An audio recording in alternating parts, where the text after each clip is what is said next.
Araw man o gabi, ilang oras ang bubunuin para makalampas sa mabigat na traffic sa nasirang bahagi ng Andaya Highway sa Lupi, Camarines Sur na ngayong weekend. Target makumpuni ng DPWH Bicol. Ang payo ng mga otoridad sa mga biyaheng Bicol o Maynila sa Maharlika Highway na dumaan imbes sa Andaya Highway. Kaya sa junction sa bayan ng Sipocot, Camarines Sur, ang light vehicles pinadediretso na sa Maharlika Highway. May mga bahagi rito na magbabagal ang biyahe. Maalwa dito parang komportable ang pagpatakbo. Unang-una medyo malubak doon. Tapos medyo delikado dahil siyempre kung minsan ang iba nagka-counterflow. Mas okay na dito kung kasama ng traffic ng 3 hours. Mas okay na dito dumaan. Pagdating sa Santa Elena, Camarines Norte, sa landslide area na ang huling slowdown ng mga sasakyan.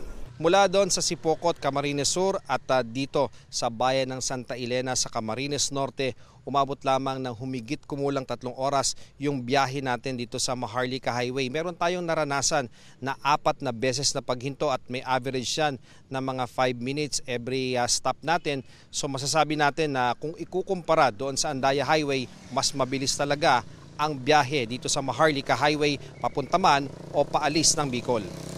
Nakabantay ang mga pulis para mabilis ang responde kung may pagguho ulit.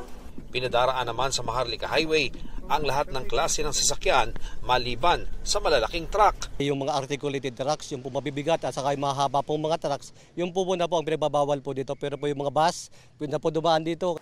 Ang mga motoristang pabicol natuwa nang mabalita ang mas maiging dumaan sa Maharlika Highway. Malubak doon Tapos mayroon pang sa Lupi. Tapos Saragay. Kaya siguro mas maganda rito kakot subukan ba? Dito naman easy lang Pero sa Lopez napaka-traffic. Doon kami natagalan. Dahil naman sa masamang kondisyon sa ilang porsyon ng kalsada, bumabagal ang takbo ng mga sasakyang pabicol sa bayan ng Calawag at Lopez, Quezon.